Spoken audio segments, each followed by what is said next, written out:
Hey guys, KRC here. Actually was trying to make a video a little bit earlier this morning when it was a little cooler and stuff. But anyway, it got messed up somehow. So I'm going to do this one real fast. First things first, update to my bearings. Pinion bearings, so my last video, this outer pinion bearing, there's two pinion bearings here. The outer pinion bearing tends to grenade. My last one, literally, I went to go clean it with some quick little spray. I use brake cleaner just in my hands. I wouldn't suggest doing that. Use a glove or something, but I do that. But anyway, it fell apart, just like literally blew apart. The shield came off and everything, and then all of the ball bearings decided to fall out. So it was on its way out anyway. Amazon. $10, or I'm sorry, 10 bearings, 5 by 10 by 4 bearings, for like $6, 6 something. So get those. I think it's worth it. The reason I think mine are grenading so much is I'm running on asphalt a lot, and it's gripping like crazy, which would probably allow the drive shaft to kind of yank up and down or side to side when it's gripping so hard. That is probably why, because that's like the leverage point. That's probably why they're grenading so much. But 10 packs already through this Amazon one lasted already longer than the original Losi ones, and I had bought two packs of those because I was going through them so fast. And you know, this truck hasn't even been out that long, so you know, I don't get a lot of time to play. Like I said in my other videos, I'm doing this right before my boys wake up and all hell breaks loose. So that being said, 3S. So I'm gonna switch back to 2S because it's too snotty on 3S, and it's not even realistic anymore, really. So my next point here, I have this. I got on Amazon, brand new servo. Really like it. It's got tons of torque. It is a little sketch though.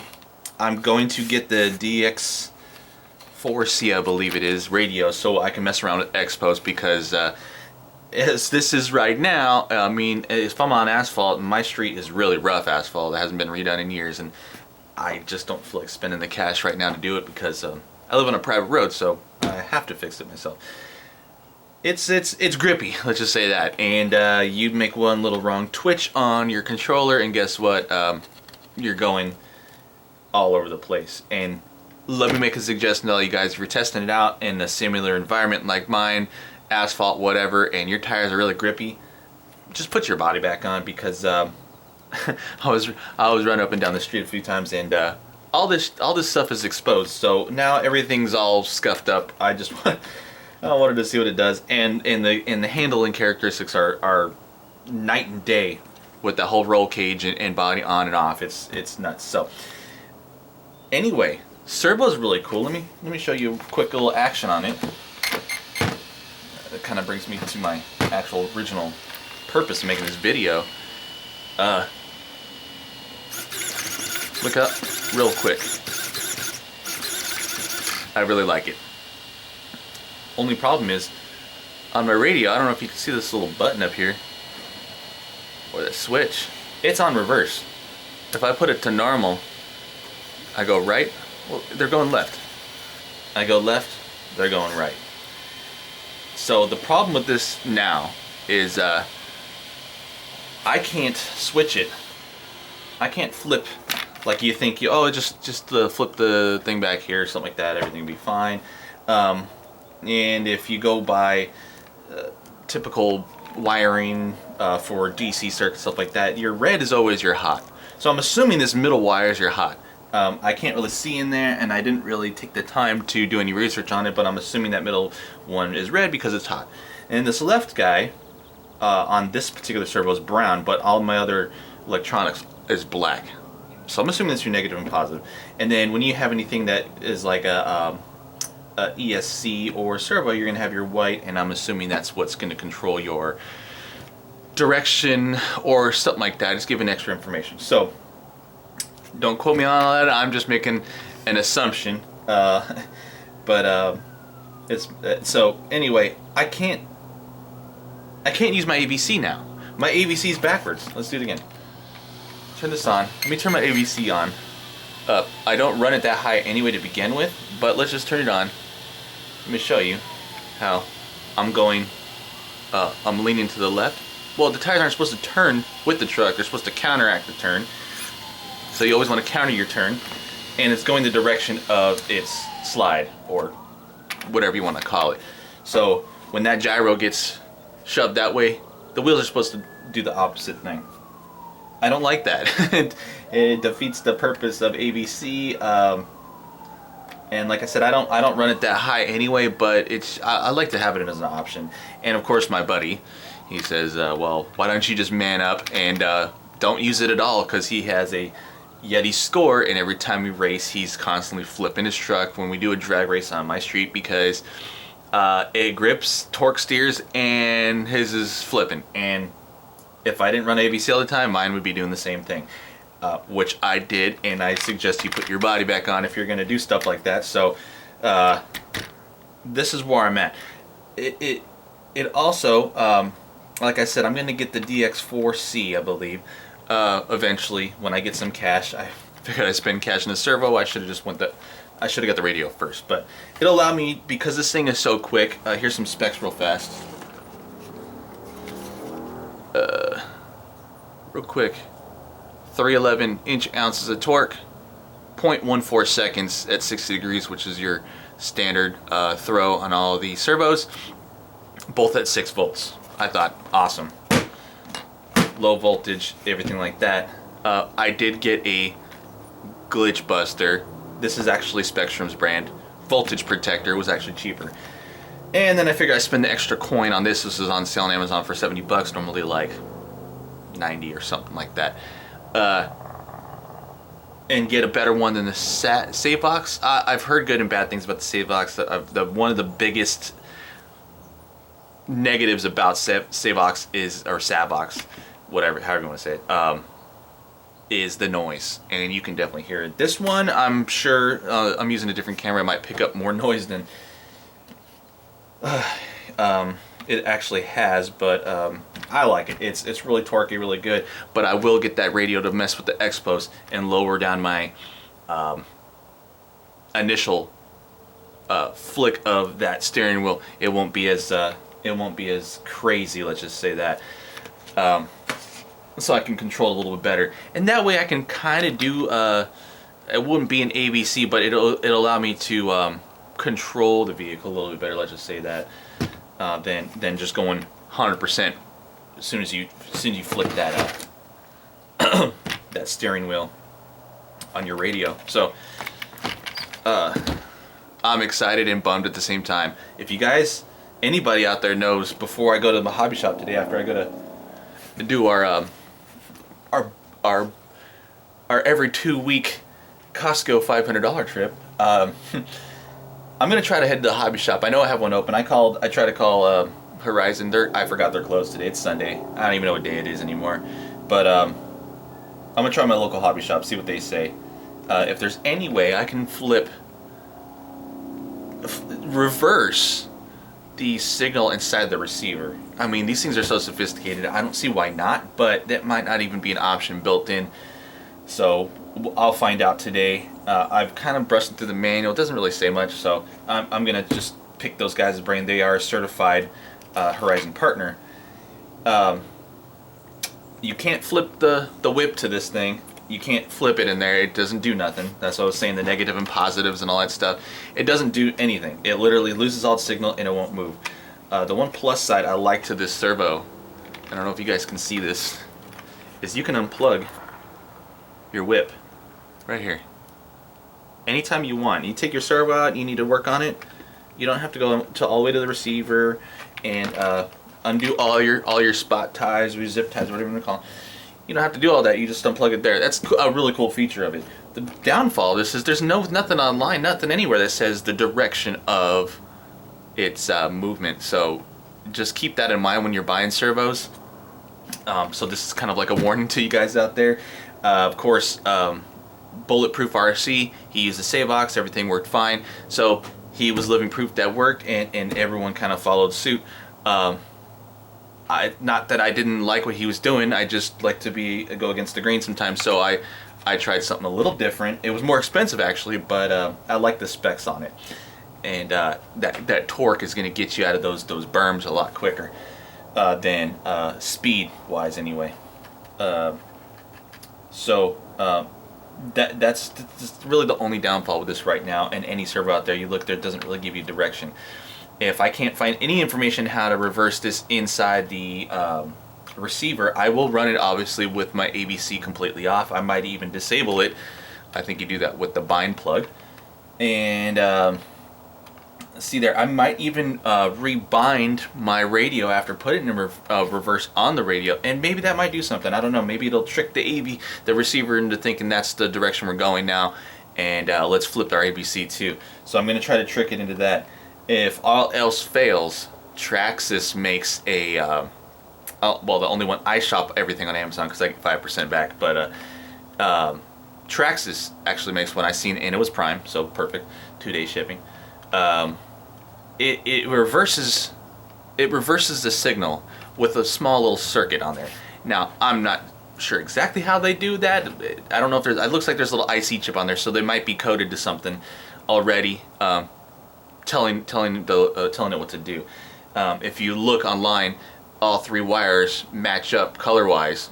The brown, the red, and I guess this is a yellow. They all match up when they meet up to that board. It just internally gets flipped, and it doesn't look very long. This whip that came with this was kind of short to begin with, so I routed it right here next to my motor and up to the receiver. So I really wanted to route it like the original one over here, where where all of my power wires are going to my motor. I kind of wanted to follow that same path. So it might be good to get the reverser or inverter. They call it different things. I don't want to go through all that. It's another $8-9 for that reverser, but I will get it if need be. Let me do the servo real fast. Let me show you something real quick.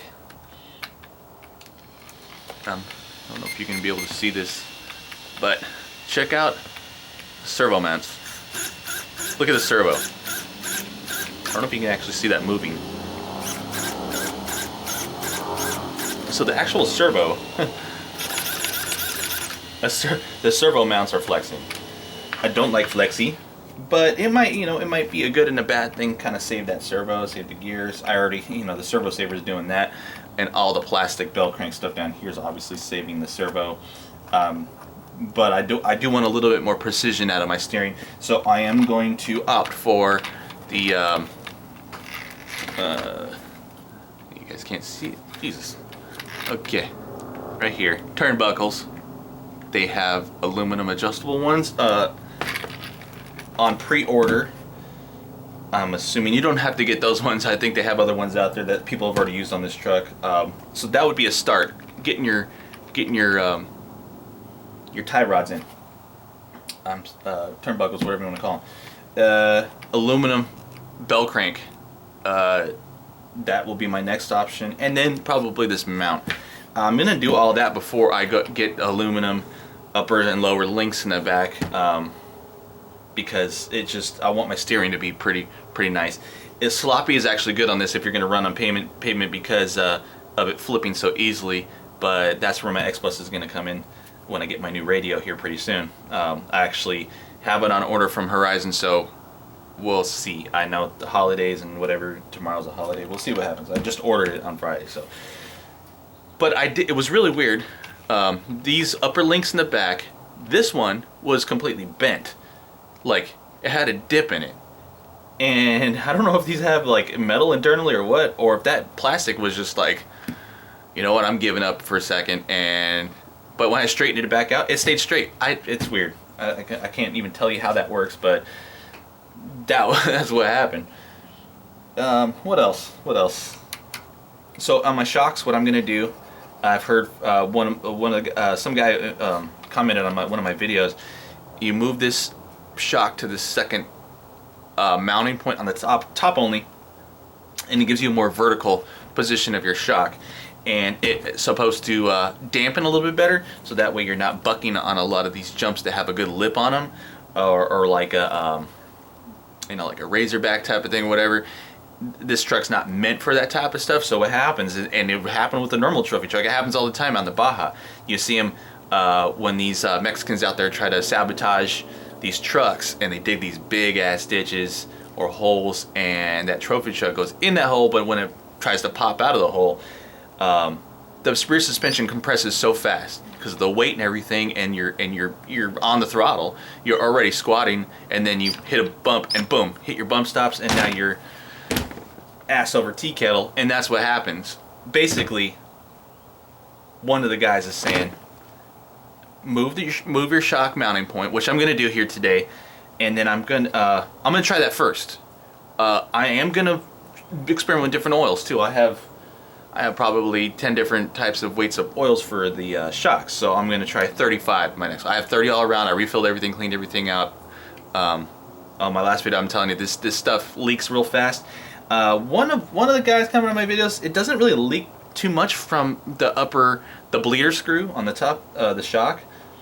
Mine's mostly leaking, to tell you the truth, out of the O-ring down here where the shock shaft is, and that's like any shock out there. But I did notice these bleeder screws when I used them. I think at least mine were completely stripped from the factory, so they were already kind of trash. What I did is I cleaned everything out with electronics cleaner on the cap here, and then I put a little bit of blue Loctite and let it cure overnight, and then refilled everything. And so now when I use that screw, it has a little bit of that crust in there, and it kind of redid the threads, I guess. I don't know. It's working though. It's not leaking, and I don't believe it's contaminating my oil. If it is, I don't really care. I do have green slime though.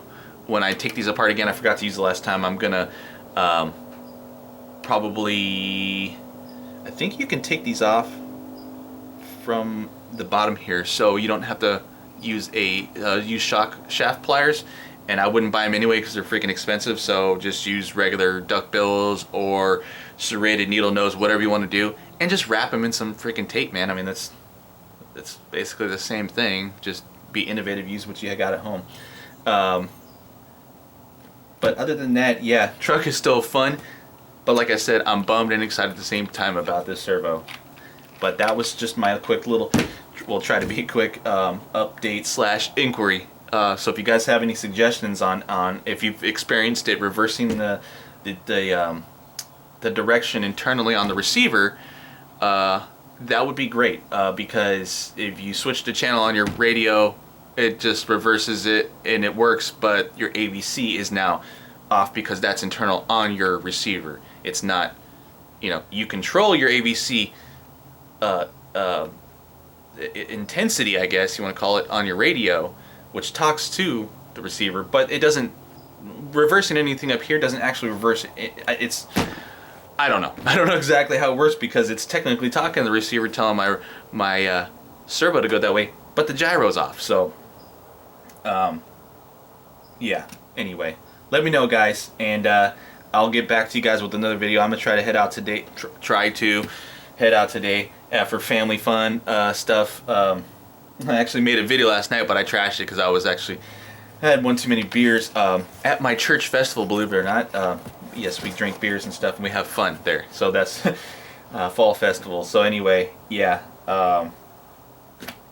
Let me know what you guys think, and then we'll go from here. But I'm kind of bummed and excited at the same time, like I said. So anyway, thanks, guys. I'll talk to you guys later.